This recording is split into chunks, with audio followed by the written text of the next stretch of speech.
Hello, friends, and welcome for this episode of Manovak in season 2 in conversation with our beloved Guruji Naushir.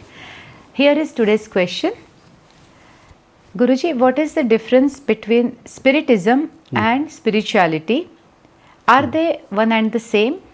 Because they sound similar, and in many paths I've seen that they claim that they are spiritual or following certain master or saint or sage, but at the same time they are contacting spirits, and so I get confused whether these two paths are merging together or there is just no connection with each other.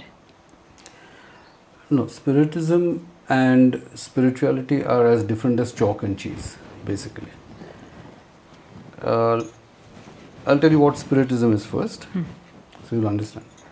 See, spiritism is where people indulge in spirit communication and contact with the astral world, the spirit world.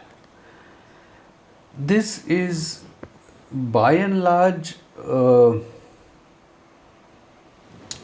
very, you can say, risky path to walk, because for many reasons which I'll come to, but it has nothing to do with spirituality or spiritual progress. Spirituality is your own evolutionary progress, it's your purification, it is only and only concerned with you and your soul. Whereas spiritism is concerned with the astral world and spirits in general. Now, why I say that this is a risky path to walk on is because we do not know the laws of the spirit world. We are not exposed to it. So, when we enter into any communication with the spirit world, or we try to establish a contact, we could be breaking certain laws, number one. Number two, we could be disturbing that world, which is not naturally given for us to communicate with. Because the common person Doesn't just have have no the- knowledge, and sometimes it Absolutely. might appear very thrilling or fanciful, but It is not supposed to be done. Another thing is that when you go down this path of spiritism, you are actually opening a door to various possibilities which you have no idea or concept about. Because you don't know the spirit world, you don't understand the spirit world, you have no knowledge, detailed knowledge of its working, yet you are opening the door to get that world into your physical world. Now, sometimes it is harmless, it has no consequences, you can communicate with spirits, they may help, they may not help, but a lot of times you won't know what the cat has dragged in, and you could land up in tremendous amount of physical, mental, emotional and spiritual trauma if certain demonic forces or certain mischievous spirits or certain very low vibrational spirits enter your world, which you have opened. Because now you have opened a door, anyone can walk in. You don't know who's going to walk in. You may think you're inviting somebody, but you have no idea. There's no way of verifying who's going to walk through that door and they might come into your world. Suppose, for example, I might have called Sai Baba, or I might have called my mother, or whoever, Whoever's passed on. So there is no guarantee that the same soul should, because I'm commanding that soul Exactly. to come. Yeah, you may think you are calling that soul. That soul may come. There's a good chance. Though there are certain laws that are violated when you call from your side, because when the communication comes from the other side, they observe the laws and communicate with you. Okay. But when you initiate a communication, you are possibly breaking certain laws. Because many times na, people want to contact their loved one if they couldn't know, meet I them, know. or like na, it's Or in out a of tragic, grief, or out of yeah, or out of immense grief, grief. yeah, or just to confirm that they are doing fine. I have seen people that I just want to know once that na, That person is okay, or okay, if, and I know. so I know this is a common refrain with anyone who loses a very loved one or dear one, especially when they're young and stuff like that. But no, you have to refrain from that, because you are opening up the possibilities of getting into a lot of trouble at some point of time. I mean, if it doesn't happen, you're lucky. But if it does, then certain very low vibrational demonic forces can get attached to your aura and create havoc in your life. Guruji, Absolute please havoc. Which elaborate. which would not happen if you don't open the door. You see, there are certain rules. Now, when you initiate the contact, you are opening that door. Then the consequences are not in your hand. Okay. But till you don't open that door, till you don't give that permission, you are protected. By and large, you are protected. Because otherwise also there is so much fear about spirits. So I am also wondering ki, even if I haven't called, can a spirit attack me? And if I have called, then to anybody can attack me. No. If you haven't called, if you don't initiate, no, they cannot attack you, they cannot do anything. If your aura is reasonably strong, I'm not saying it should be like 100% strong, reasonably strong, no, nothing can affect you, nothing can penetrate that, because that's how our aura is meant to be. But if you open that door of your aura for communication, then you are allowing that spirit to enter into your world. And first, maybe a couple of times, the right spirit may come to you and communicate with you. But after that, since you open the door, the third time it could be some other spirit, and they will say, yes, we are so and so, we are your mother or father or grandfather or whoever it is, and provide you with information that you will feel convinced that they are that. But that is not what I want, But because that's not what you want, and that's not what you'll ultimately get also. You see, you will probably then be stuck with an entity that you don't want around you. So these are the risks. I'm not saying it happens every single time, but these are the risks. is there any method that, or just if I call intensely, no, even that much is enough? See, firstly, when a person dies, the chapter is over, because that soul now understands, the person who dies, that soul, when it goes into the astral world, it understands the role that it played, it understands the futility of the attachment that it had. It is no longer attached to you. It's the human that is attached, the human that still thinks it's my father and my brother and my mother and my wife and my husband. That soul doesn't think that way, because it sees the role.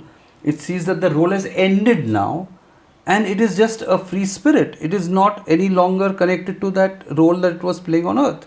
So they are free. Oh. And therefore they do not like to be disturbed most of the time. So they may or may not They may respond not to come our also. call. They may not come. You might get a mischievous spirit who will come and play havoc in your life and give you all wrong information. But whatever I've heard, they do give correct information as well. Yeah, they sometimes give you information. Even a mischievous spirit has access to certain information in the spirit world about a person. Is it so? So suppose you call, say, your grandfather, for example. Okay. I'm just giving an example, your grandfather. And this demonic spirit or mischievous spirit wants to impersonate that. They can get a certain amount of information about that Which soul. will convince me which will that convince you that it is your my grandfather, when it memory may is not with be my grandfather. Correct, So correct. it's like a breach of data, Guruji. Yeah, it is, but it happens. These spirits can do that, and it's a dangerous path to walk on. Sometimes if you're lucky, nothing can happen and you can have very good communication, and sometimes you can get into trouble. Do you have to have any special ability? Though I'm not interested in contacting spirits, but many times it's looked as if, wow, like no, you are something, like you are contacting spirit, and people no, you mistake can. it for spiritual growth and a high level of you can say spiritual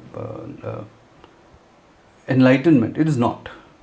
Contacting spirits is has nothing to do with spirituality. You could be a devil and you could contact spirits. I mean, you just need to know the procedure basically.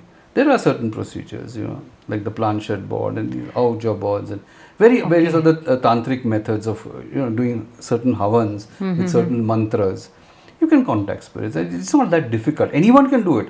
Even a rogue can do it. Even a criminal can do it. It's not that you have to be someone spiritual to do it.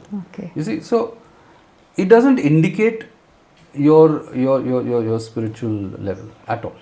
So, as far as possible, we should leave the departed souls in peace and mind with our own life. Yeah, and mind your own life. Okay, you can pray for them, you can remember them fondly.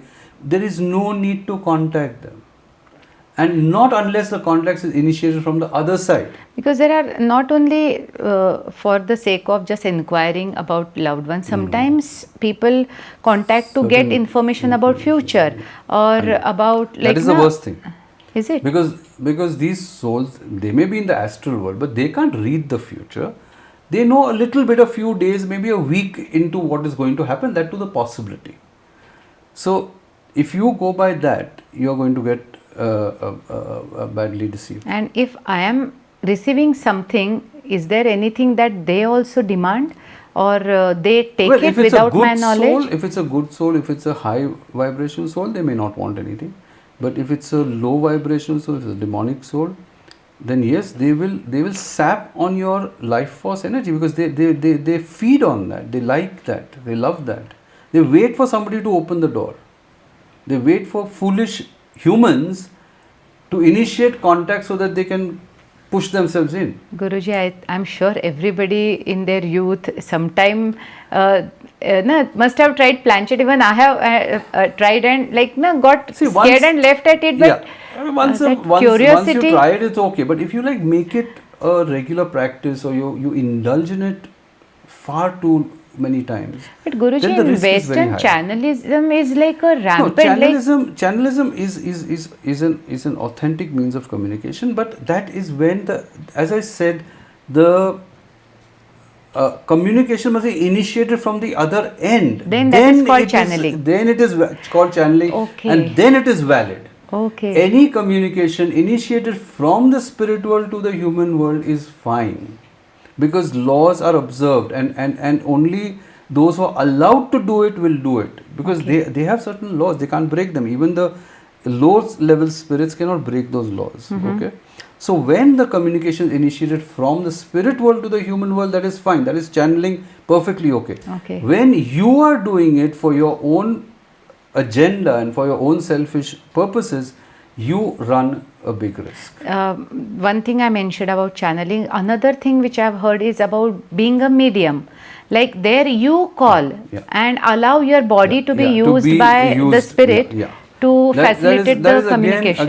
Again, what I know of mediums is that most of them have a lot of problems afterwards. I mean, yes, for some time they act as mediums, they let other spirits, because there they actually let the spirit take over their body and communicate. But to my mind, it is very detrimental to the medium in the long run. I'm sure because both health-wise, mental health and physical health, both suffer because there are consequences to this. Absolutely, it's like a jerk to the body, and you never know who ultimately enters you.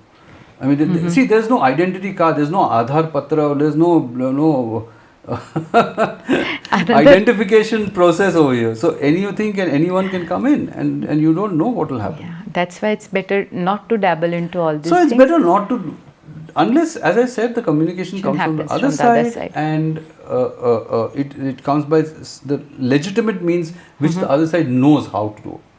Then it's fine. But you should not try it on your own for your entertainment or your benefit. Another silly question, Guruji. Tell me. Suppose I want to connect with really high souls like Krishna or maybe Vivekananda or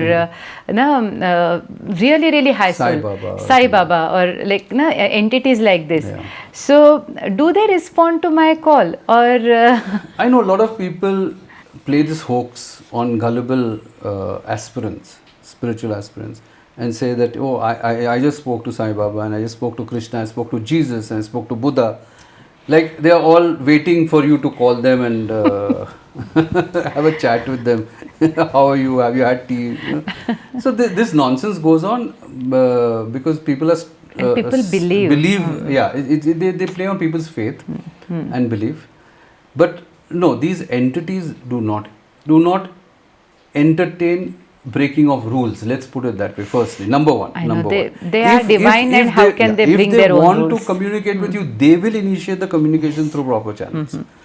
So this thing of I called so and so, and I called so and so, and I called this spirit, and I called that spirit, and I spoke to Jesus yesterday, and I spoke to Buddha the day before yesterday. Well, that is 99.99% nonsense. And it is meant to con gullible people.